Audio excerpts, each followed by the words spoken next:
Bonjour à tous. Je voudrais aujourd'hui me consacrer sur cette parole de l'Évangile qui dit qu'il faut croire sans avoir vu. Oui, effectivement, Jésus a dit il faut croire sans avoir vu. Il faut croire sans avoir vu. Mais aussi, Jésus a dit, si vous croyez, vous verrez des choses. Parce que parfois, la parole de Dieu, quand elle n'est pas écoutée en esprit, elle est parfois sujette à des contradictions. Et parfois, le peuple de Dieu, les enfants de Dieu sont confondus. À peine Jésus a commencé son ministère, il prit les apôtres, il a dit, vous verrez désormais les cieux ouverts et les anges descendent et monter sur le Fils de Dieu. Il a terminé en disant, à ceux qui ont cru, vous ferez tel et tel. Voici les signes qui accompagneront ceux qui ont cru. Donc ça veut dire que des œuvres, les signes, des choses accompagneront la foi. Jésus avait toujours beaucoup tenu à faire voir beaucoup de choses à Pierre, Jean et Jacques.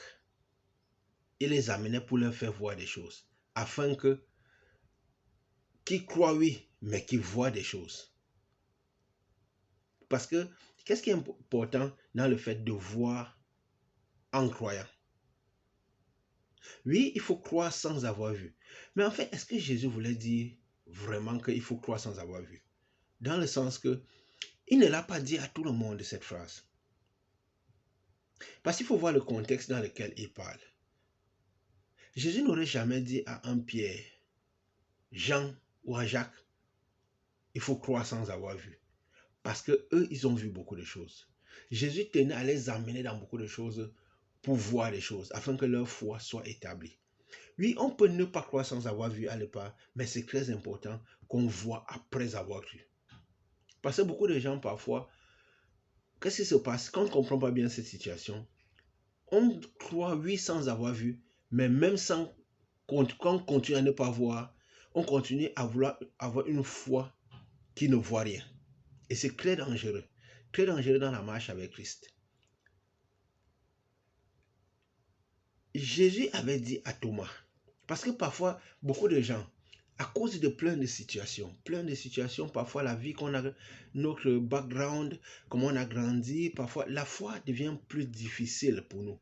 Parce que quelqu'un qui a grandi en voyant trop de catastrophes, trop de difficultés, oui, il a beaucoup de difficultés à croire. C'est pourquoi quand Jésus même dit, conduisez les enfants dans les chemins du Seigneur, c'est pour que la foi soit plus facile pour eux. C'est pour que demain, Dieu ait plus de facilité à arriver à leur cœur. Voici quelqu'un qui a beaucoup souffert, qui a beaucoup eu beaucoup de difficultés, beaucoup de souffrances et tout. Le cœur est tellement enveloppé de beaucoup de chagrin, beaucoup que c'est plus difficile que Dieu arrive à interagir avec ce type de cœur. Il faut parfois que des générations passent et tout.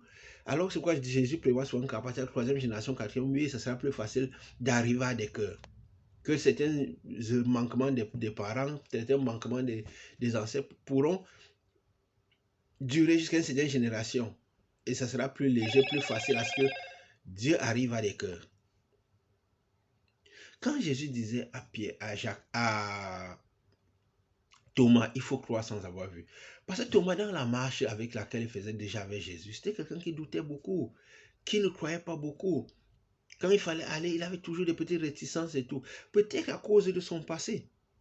Il n'a pas pu eu facile à attraper les choses de Jésus comme les autres. Et du coup, aussi le fait qu'il n'attrapait pas facilement, ça le disqualifiait. Parce que Pierre, Jean et Jacques, Jésus ne les amenait pas au hasard. C'est parce que c'est les gens qui étaient déjà prédisposés, donc ils étaient un peu prompts à accueillir les choses de Dieu. Alors c'était plus facile que Jésus les fasse voir des choses.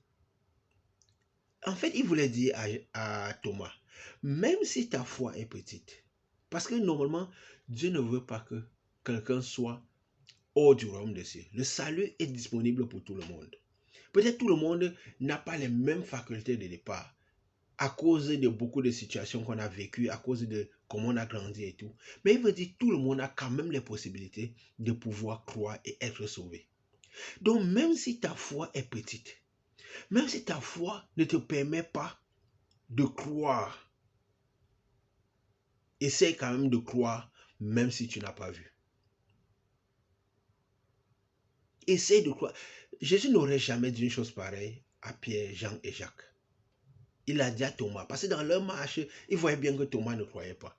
Même jusqu'au bout, Thomas continuait à être quelqu'un qui doutait beaucoup. Parce que si la foi est petite, on n'arrive pas facilement parfois à croire les choses parce qu'on a beaucoup de situations, on a vu trop de catastrophes, on a pour beaucoup de raisons. Peut-être on a beaucoup souffert, beaucoup de raisons. Mais trouvons la force de croire, même si on n'a pas vu. Et cela nous aidera à sauver notre âme. Nous aidera à obtenir des choses. Nous aidera à avoir des choses que peut-être dans la normale, on ne les aurait pas eues. Et qu'est-ce qui est important, le fait de voir après qu'on ait cru, les œuvres, que le fait de croire nous porte à voir des choses directement, parce que cela établit notre confiance en Dieu, établit notre foi en Dieu. Quand peut-être on prie, des choses arrivent. Quand on détermine, des choses arrivent. On n'est plus le même.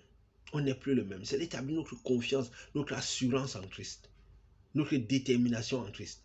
Et cela nous fait nous approcher davantage de Christ. Donc c'est très important que on croit, on voit après avoir cru.